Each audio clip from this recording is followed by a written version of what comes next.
தமிழகம் முழுவதும் வாக்காளர் பட்டியல் திருத்தப் பணிகள் நாளையுடன் நிறைவடைகிறது. தமிழகத்தில் எஸ்ஐஆர் பணிகள் கடந்த நவம்பர் 4ஆம் தேதி தொடங்கியது. இப்பணிகளுக்கான கால அவகாசம் டிசம்பர் 11ஆம் தேதி வரை நீட்டிக்கப்பட்டது. இதன்படி எஸ்ஐஆருக்கான கணக்கீட்டு படிவங்களை வழங்கி அவற்றை திரும்ப பெற்று பதிவேற்றம் செய்யும் பணிகள் நாளையுடன் முடிவடைகிறது.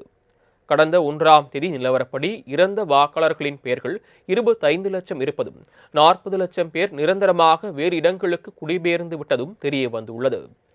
வரக்கூடிய 16ஆம் தேதி வரைவு வாக்காளர் பட்டியல் வெளியிடப்பட இருக்கிறது.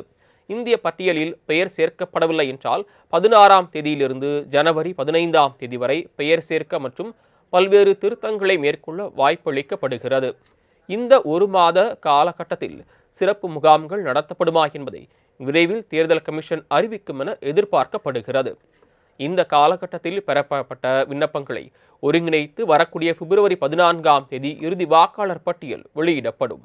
தமிழகத்தில் நேற்று வரை நடந்த எஸ்ஐஆர் பணிகளின் விவரங்களை தமிழக தலைமை தேர்தல் அதிகாரி அர்ச்சனா பட்நாயக் வெளியிட்டுள்ளார்.